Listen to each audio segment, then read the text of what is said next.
সম্মানিত উপস্থিতি, এই যে ইসলামের যে বিধান, আল্লাহর বিধান, এগুলোকে কায়েম করতে হলে জিহাদ ছাড়া কোনো বিকল্প নেই, কিতাল ছাড়া কোনো বিকল্প নেই। জিহাদ করে, যুদ্ধ করে, লড়াই করে নবীজি সাল্লাল্লাহু আলাইহি ওয়াসাল্লাম এবং সাহাবায়ে কেরাম বিভিন্ন অঞ্চলে জিহাদ করে, যুদ্ধ করে ওই অঞ্চলগুলোকে জয় করে ওই অঞ্চলগুলোতে তেনারা ইসলামের বিধান কায়েম করেছিলেন। সামনে এমন একটা সময় আসছে তাগুতি দল করার কোনো সুযোগ নেই। আমরা মুসলমান, আমরা কালেমা পড়ে মুসলমান হয়েছি, আমাদের পরকাল রয়েছে, জান্নাত জাহান্নাম রয়েছে।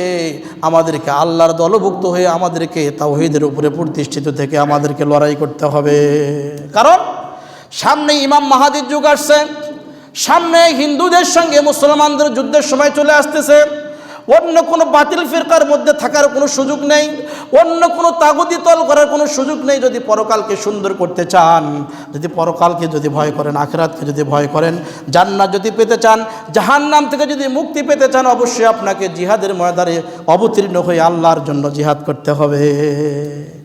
কারণ সামনে এমন একটা সময় আসছে, নবীজি সাল্লাল্লাহু আলাইহি ওয়াসাল্লাম হাদিস শরীফের ভিতরে বলেন, ইয়াগজু কওমুন মিন উম্মাতিল হিন্দা, আমার উম্মতের এমন একটা দল রয়েছে, এই দলটা হিন্দুস্তানে গিয়ে তারা যুদ্ধ লড়াই করবে।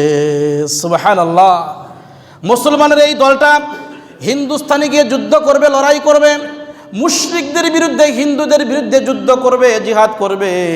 ইফতাহুল্লাহু আলাইহিম, নবীজি বলেন ওই মুজাহিদ দলটাকে, মুসলমান দলটাকে আল্লাহ তাআলা বিজয় দান করবেন। সুবহানাল্লাহ।